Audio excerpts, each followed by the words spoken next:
Only Fools and Horses isn't just brilliant. It's as close to perfect as a sitcom gets. It didn't just make people laugh, it got everything right. In 1996, the Christmas special Time on Our Hands drew over 24 million viewers on its first broadcast. To put that into context, the 1980 UK broadcast of Dallas, revealing who shot JR, pulled in 21.6 million, and Princess Diana's explosive 1995 Panorama interview, 22.8 million. Only Fools and Horses topped them both. So how did a sitcom about two market traders become a national treasure? What made Only Fools and Horses not just successful, but legendary? It wasn't just luck, it wasn't just good timing. The show was crafted. Every detail mattered. In this video, we're going under the bonnet. We're going to dissect the engine that powered Only Fools and Horses to greatness. Part 1. Goldilocks absurdity. Some of the most memorable comedy moments come from watching absurd things happen to familiar characters. Absurdity gives a sitcom energy by throwing characters into situations that feel just chaotic enough to be hilarious. But absurdity is a delicate balance. Some sitcoms lean fully into absurdity. Bottom throws logic out of the window. You've got absurd characters in absurd situations doing absurd things in an absurd world. And while that can produce explosive, surreal moments of comedy, there's a trade-off. When absurdity becomes routine, it starts to lose its impact. You have to either match or escalate the ridiculousness episode after episode, and eventually that exhausts the premise. Only Fools and Horses avoids that trap. It's grounded in the realism of ordinary lives and relatable struggles, but it has a built-in engine to introduce chaos. Del Boy's latest get-rich-quick scheme.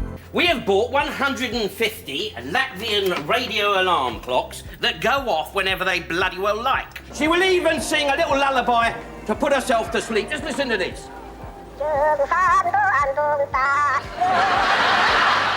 The show delivers full-blown madness when it wants to, gaining all the benefits which absurdity can bring to a sitcom, but in controlled and measured doses. Open one. What's the combination? No sod knows, that's why they're rejects. It can have all the benefits of absurdity, but not so much that it risks exhausting its premise. But equally, it doesn't skimp on absurdity and end up lacking laughs. Hello there, Mr. Chin, how are you? What have you got to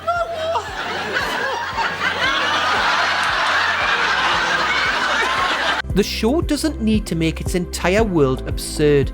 It just dips in when needed, then comes back to earth. In here, you'll notice that we got the old, look at that, the one-speed wiper. And we've got... Oh, yeah. But there's more to the show than having a device that can deliver absurdity.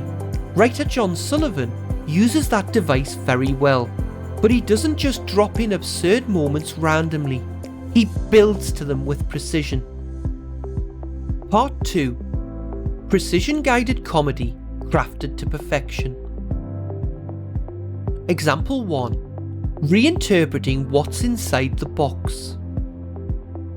These dolls are called Lusty Linda and Erotic Estelle. It's a classic moment, one of the show's most iconic gags. Albert pulls something unexpected and absurd from a cardboard box. Bloody hell. A great example of the show introducing absurdity into an everyday situation for comic effect. What have we got ourselves into here? But what makes the moment land so perfectly goes far beyond that simple punchline. Compare it to a similar scene in The Young Ones, where a character goes to a cupboard and pulls out something unexpected and absurd. Oh no, not the goldfish. It's the same principle. Pull out something absurd from an unexpected place. And yet the similar scene from The Young Ones falls flat by comparison to the audience reaction to Uncle Albert.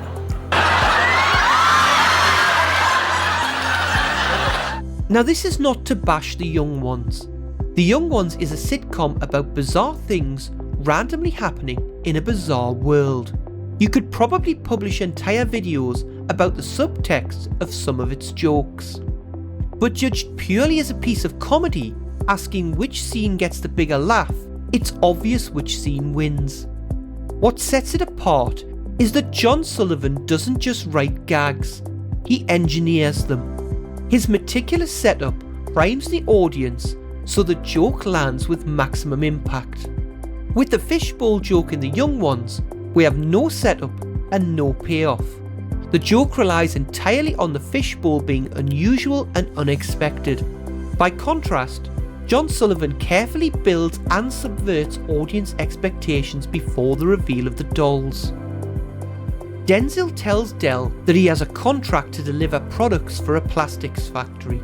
See, a while back I got this contract with this plastics factory over Deptford. They make garden furniture, camping equipment, toys, the lot. We're told that the company makes lots of different plastic products, but one of the examples he mentions is toys. Friday afternoon I got this urgent call from the factory to go to a shop in High Wycombe and pick up 50 dolls. They were being returned, faulty stock. And Denzel mentions he had a consignment of dolls. But because he's mentioned the word toys, the audience is led to the interpretation that these dolls are children's toys. He didn't return the dolls to the factory as required because the factory exploded before he was able to deliver them, so Del buys them off him instead. I'll now go and empty your van onto ours, Denzel. Thank you very much. See you later. How much you pay for them? £2 each. So if we can knock them out of what, say, tenner a go, that's what? 400 quid profit, eh? Lovely jubbly. This conversation, held whilst Albert is opening the box, tells the audience the dolls are in this box. You've just bought 50 dolls that have got something wrong with them. There's nothing wrong with those dolls, Rodney. You know what these quality control geezers are like? You know, you see one little scratch on them and they stamp them reject, like... This is a statement to the audience. Expect something to be wrong with the dolls in the box. What about them dolls you were selling at Christmas? There was nothing wrong with them dolls, was there? You laid them back like in your arms like that, they closed their little eyes and they looked exactly as if they was asleep. Yeah, we had to try and keep them closed, didn't we? Because when you opened them, they was boss-eyed. That second mention of the toy dolls reinforces the interpretation that the dolls are children's toys. Yeah, well, they had put the eyes in the wrong way round, I grant you. Well, that's why they were such a bargain. Anyway, these are probably top of the range. These are like Barbie or Cindy dolls or something like that. These might be Barbie or Cindy dolls, reinforcing the idea of toys yet again, and also giving the dolls plausible names so that Rodney can introduce their real names. Del, these dolls ain't called Barbie or Cindy. These dolls are called Lusty Linda and Erotic Estelle. Suddenly the script is flipped, and we're introduced to comically ridiculous sexualized names. Rodney spells it out just before the reveal. The audience is told to reinterpret the contents of the box. You can't have dolls with names like that. You can if you go to the right shops.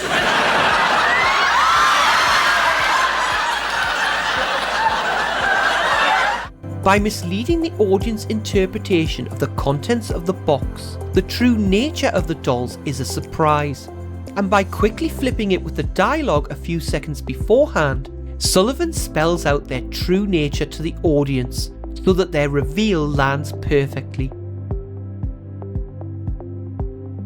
Example 2. Directing the audience to look the wrong way. While the blow-up doll scene works by reinterpreting what we thought we knew about what was inside the cardboard box, the chandelier scene works through a different mechanism. Sullivan doesn't just change what we think about an object, he changes what we think is happening in the scene. Not reinterpretation, but reorientation. Wait, Grandad, do you want a jemmy? No, had one before we left. It might seem like a minor gag, but it shows the audience that Grandad isn't much of a craftsman, not knowing that jemmy is an old southern slang word for a crowbar. Dell explains that Grandad has to remove the locking nut holding the very heavy chandelier on the ceiling. The setup is clearly explained to the audience by having Dell explain it to Wallace. I found it, Dell. I'm starting to undo it. No! Dell and Rodney looking up at the chandelier above them conditions the audience to think that it's this chandelier which could fall. It orients the audience in a particular direction. Notice that there's been no mention of any other chandeliers. The entire focus and audience orientation is on the chandelier directly above Dell and Rodney. All right, Grandad, we're ready. You can start undoing it now. It's said with tension, which again reinforces the audience orientation that the stakes are that something could happen to this chandelier.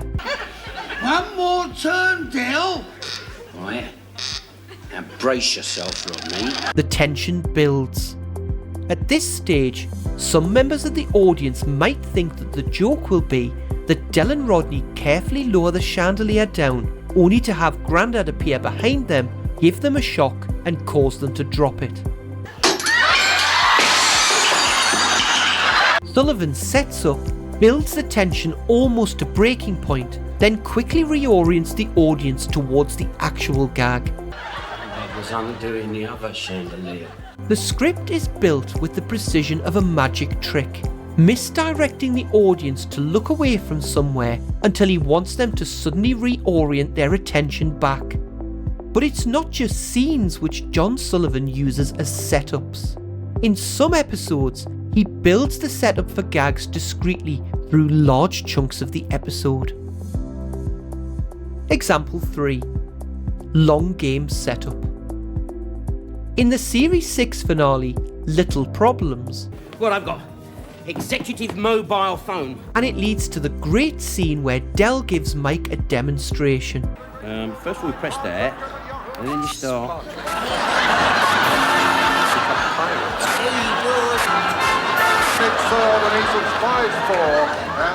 But rewind to a few seconds earlier. Yeah, well, I mean, you know, it is. It's top of the range. Notice how Mike steps back.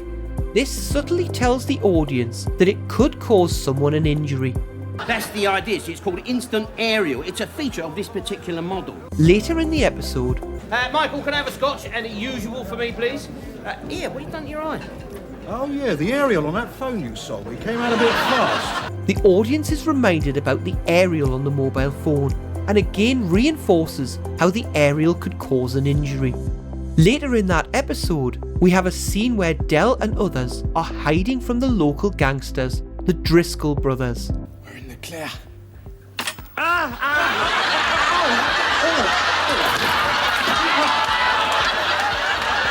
The setup, spread throughout the episode, means that the audience already knows about the instant aerial and the injuries it can cause.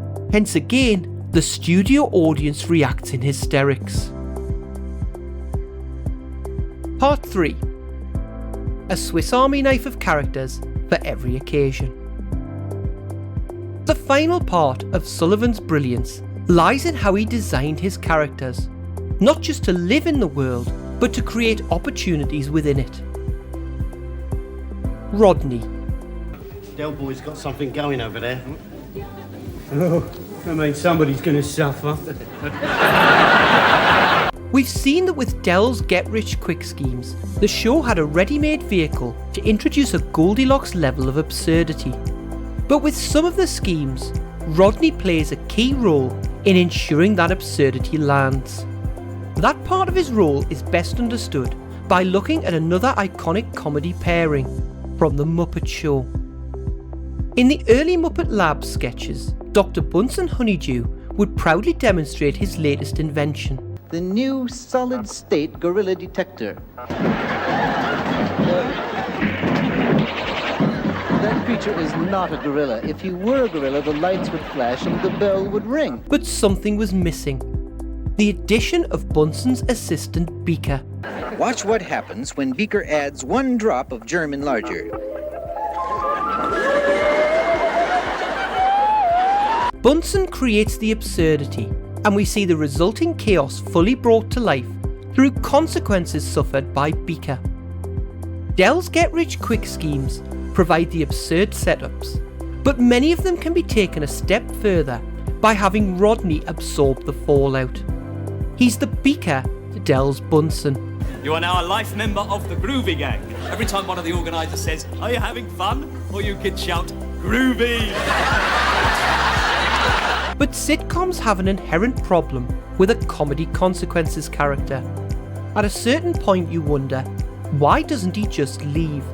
It's a structural problem that shows constantly have to dance around. Well, I can't go, I can't afford to go. Well, you'll have to stay then, won't you? You'll just have to put up with it. Look, this is my house, so get out. You can't throw me out just like that. I've got right to pay rent. You're supposed to pay rent. I've never actually seen any money. Sullivan solves that by creating Del and Rodney not just as people who live together, but as brothers. I know that we haven't been seeing eye to eye in the last few days. I mean, listen to me. We are brothers after all, aren't we? I mean, it's blood, isn't it? You can escalate the consequences, but the bond always holds. But as with so much in Sullivan's writing, there's another layer. Rodney isn't just Del's brother. He's also written as a bit of a fool. We've got suntan lotion. In the middle of the worst winter for 2 million years, with the weatherman laying odds on a new ice age, this dipstick goes out and buys out Hammer Solaire. He doesn't just return to Del out of loyalty, but because he lacks the competence and confidence to fully break away. Grandad and Uncle Albert. All right, dear boy. You're in the water. During the war, we pursued a German battleship. Many sitcoms have a dynamic of two characters living together, but Sullivan took it further. Instead of just Del and Rodney, the Trotter household includes a third figure. First Grandad, then Uncle Albert, after the death of actor Leonard Pierce. They serve two key functions. Like Rodney, they're often idiot characters who generate great comic moments. I'm trying to get the Dukes of Hazzard. This is a microwave oven, you dozy old twonk. Now, this is a Jaws type story. It's called There's a Rhino Loose in the City. What's it about, Del? But the second function is structural, where Del triggers chaos and Rodney suffers the consequences. What do you do when Del and Rodney fall out for a time? He's gone. Gone? Packed his rucksack and had it away on his toes. The brothers' dynamic keeps them from separating permanently, but not in the short term. Sullivan has his third character for Del to continue to talk to when Rodney has stormed off. Where can he be? You have looked under his bed, haven't you? First place I checked. Yeah.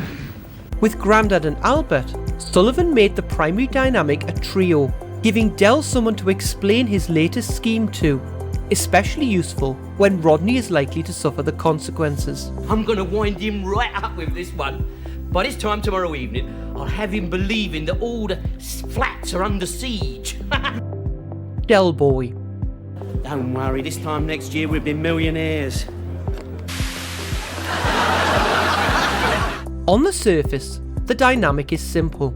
Del creates the chaos. Oh, by the way, there's a list here of local businesses you might like to mention. Rodney suffers the consequences. I've got a cast of thousands. I've got more advertising than Pearl and Dean. And now I think he wants to make Emmanuel in Peckham. And Grandad and Albert are there for Del to talk to when things go wrong.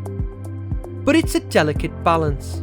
If Del's character isn't handled carefully, his endless get-rich-quick schemes create structural problems. Del is constantly chasing riches and failing. There's a danger that Del's constant chasing of pipe dreams, followed by his failures, could make him seem like a pathetic loser character. Could have made it, bro. Could have. You will, Del. You will. But John Sullivan deliberately crafts Del carefully to fight against that. Del never sees himself as a failure. He's brimming with confidence, always convinced the next scheme is the one. If I can just pull this off, Rodney, I will double my investment. Del, where are you going to get £12,500? What is this deal then? Lowry doors. We don't admire Del because his plans are likely to work. We admire him because he never stops believing they will. Are you ready for this? Trotter's pre-blessed wine. His enthusiasm is so genuine and so relentless. You see, Abdul's cousin's girlfriend's brother's mate's mate, right? He's a gamekeeper down at one of them private zoos.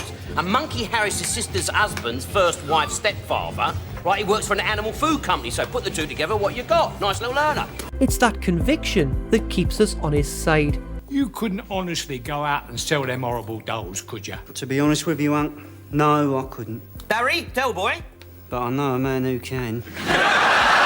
Also, Del isn't just a selfish chancer. He's generous, loyal, and always there when someone needs him. Bronco, listen, do you need a few quid to tide you over? Oh, no. That's very nice of you, Del. After your dad died, you two went to a young offenders home, right? Now, who was it that used to look after your old mum with, some hooky groceries and a bag of coal and all that? It was me, wasn't it, eh? These moments remind us that Del isn't selfish. He's just trying to win in a world that doesn't give him a break. And when he can help someone else along the way, he usually does. We've saved some Marys, though, didn't we? Are you telling me that just for the sake of a small, decrepit old building, you deliberately and willingly set out to defraud all those newspapers and television companies out of thousands and thousands of pounds? God bless you, my son. But that character dynamic is strongest with his family, and in particular, with Rodney. Del has looked after his brother from a young age. You were a 6-year-old little nipper when God smiled on Mum and made her die. 2 months after that, Dad packed his bags and left us to fend for ourselves. It was me that kept us together. And for all the wind-ups or jokes at Rodney's expense, deep down, Del would do anything for Rodney. The clearest example comes in the episode Little Problems, when Del promises Rodney £2,000 as a wedding gift, the same amount he also owes to local gangsters, the Driscoll brothers. Your money's on the table.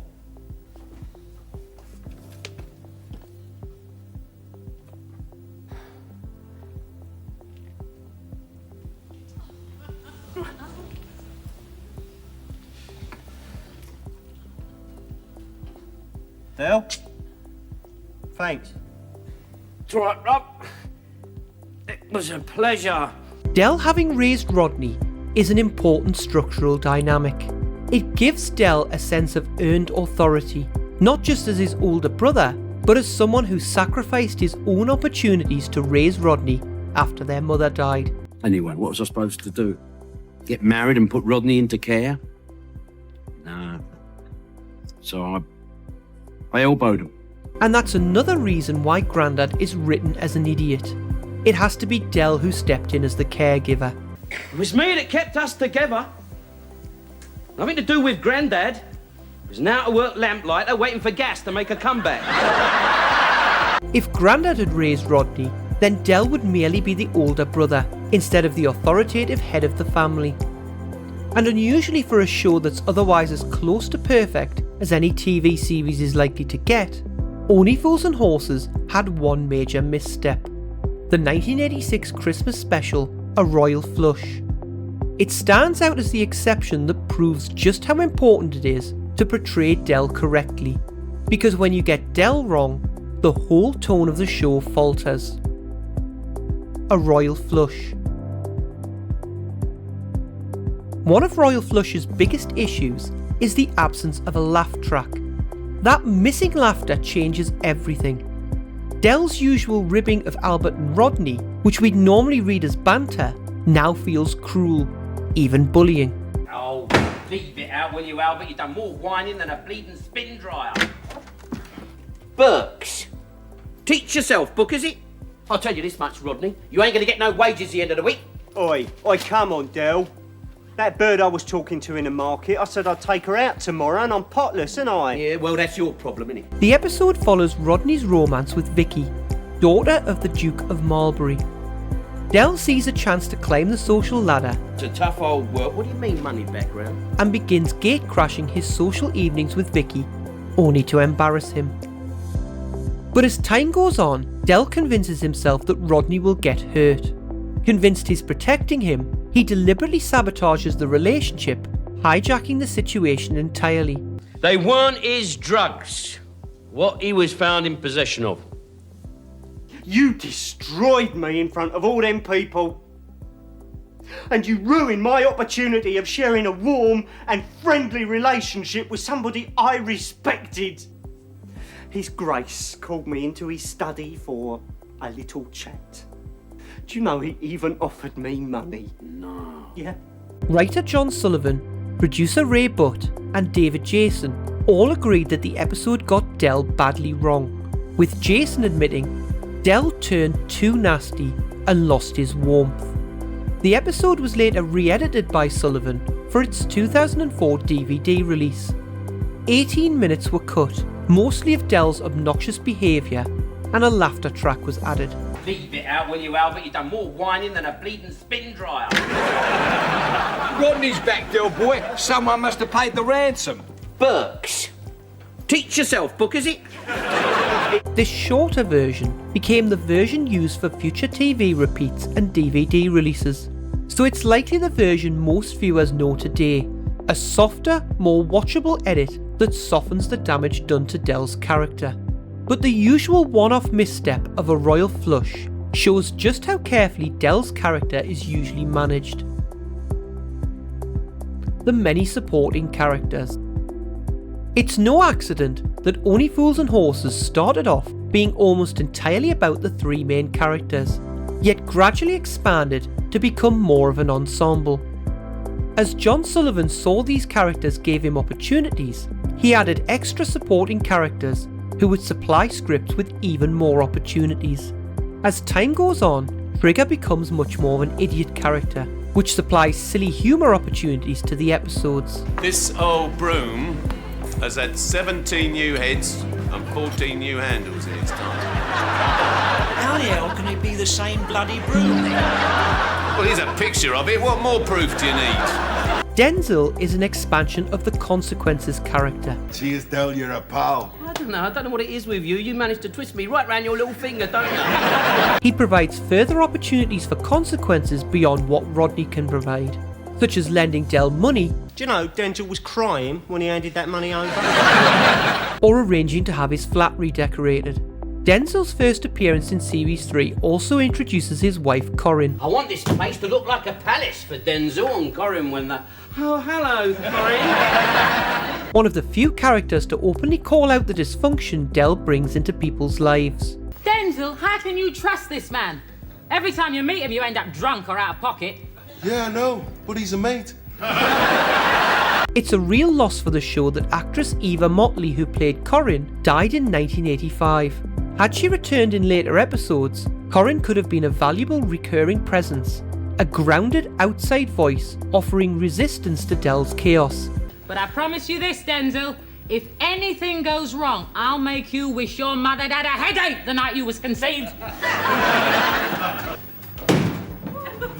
She's a little treasure, isn't she? Del doesn't see it as exploiting Denzel. He's just opportunistic and thinks he's helping out Denzel along the way. Denzel gives me £2,000 today.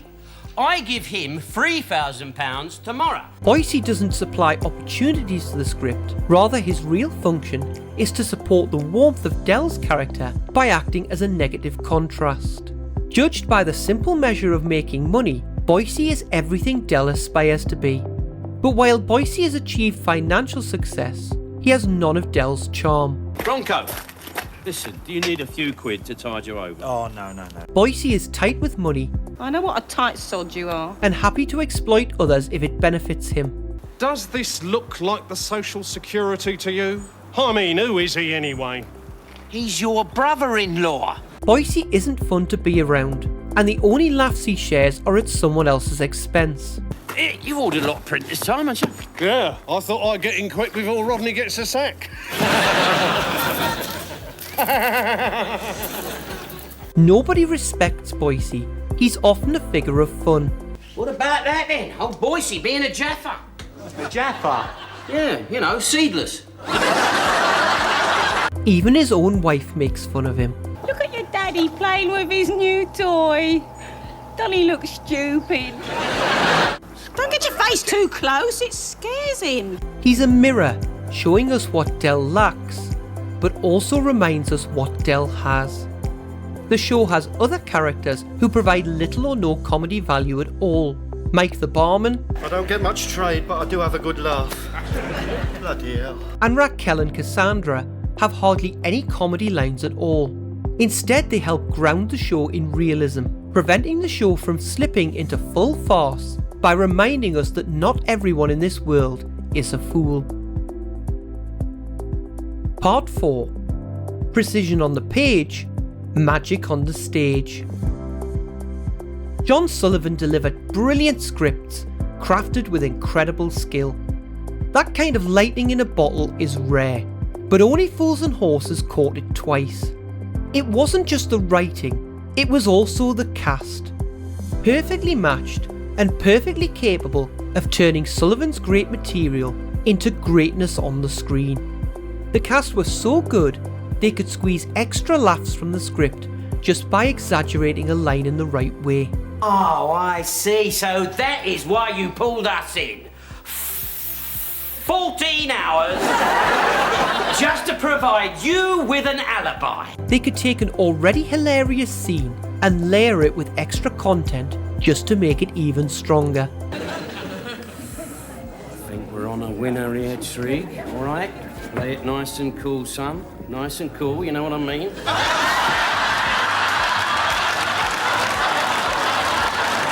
Notice Trigger's reaction, struggling to understand why Del suddenly disappeared. Then comes a subtle touch of extra absurdity, where Del stands back up, still holding his wine glass, still containing wine. And in some cases, they could ring out laughs where none should exist, with nothing more than a well-timed reaction. The obstetrician takes me and Marlene into this room, and they got a scanning machine. You know, one of them things they can see right inside the womb? There's nothing remotely funny about that line. But now watch the full version.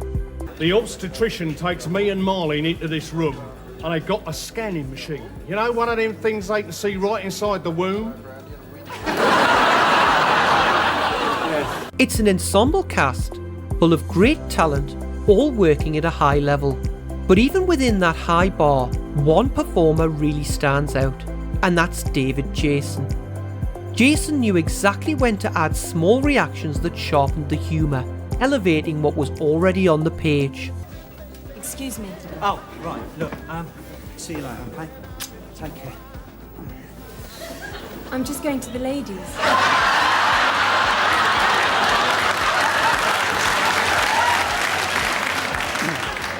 Sorry, I thought you was going. You Wally. Shut up. On paper, it's Nicholas Lyndhurst who gets the laugh, but Jason elevates the moment, exaggerating his reaction just enough to echo what the audience is thinking. How's about a nice plate of beef stew? Oh, yeah, go on, I'll have some of that then to keep the cold out, won't it? Well, you want to be careful with the old beef, Del. Oh, shut up, you brass. I don't know what you're worried about. I've been eating British beef all my life. The pause puts Del and the audience in sync. We're all thinking the same thing. He's not going to risk the beef. Egg and chips, please, mate. And when Del finally says it, it's not just funny, it's satisfying. That pause creates a moment of shared thinking.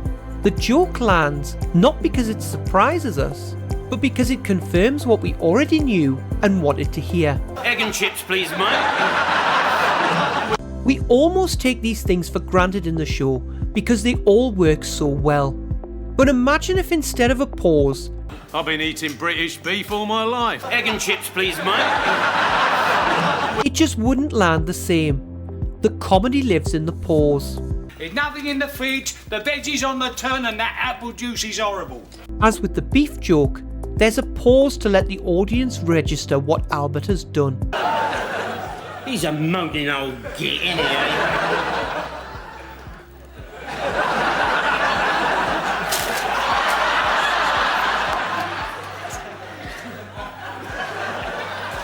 Cassandra's specimen's gone.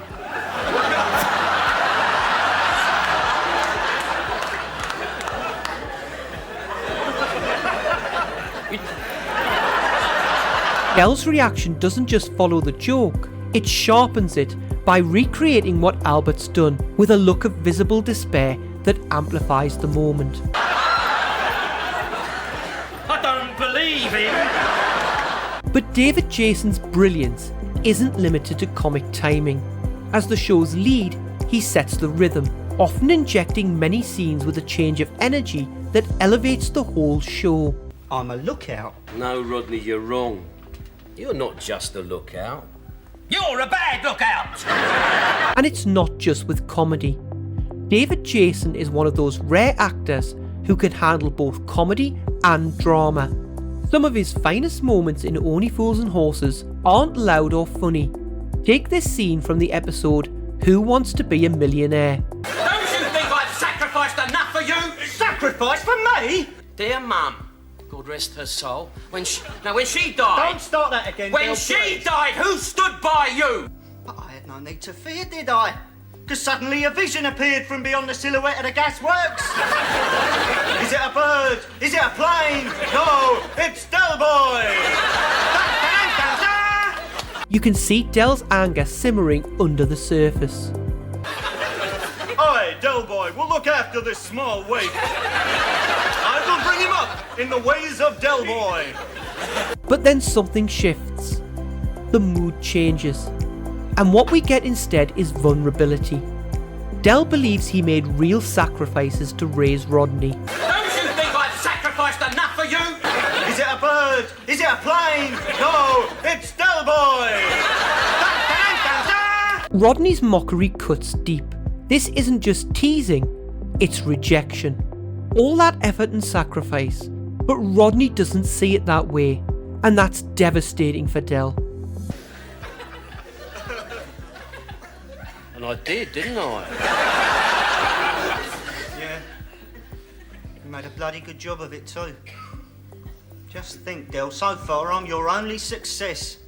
Dell isn't Rodney's dad. He didn't have to raise him. He chose to. Dell sees it as something he did for Rodney. Don't you think I've sacrificed enough for you? Sacrifice for me? But Rodney grew up inside that sacrifice. He was just a kid.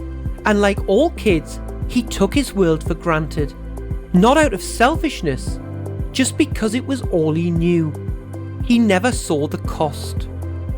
Maybe that's the moment Dell starts to realise. You don't get thanks for raising someone well. If you did it right, they won't even notice. All conveyed by a facial expression and a change of expression from David Jason. Only Fools and Horses was amazing. Behind the laughs and the gags are moments like this, and it's the perfect balance of absurdity, precision and heart that made the show not just funny, but unforgettable. It wasn't just comedy, it was storytelling at its sharpest. It deserves its legacy, not just as beloved entertainment, but as one of television's crowning achievements.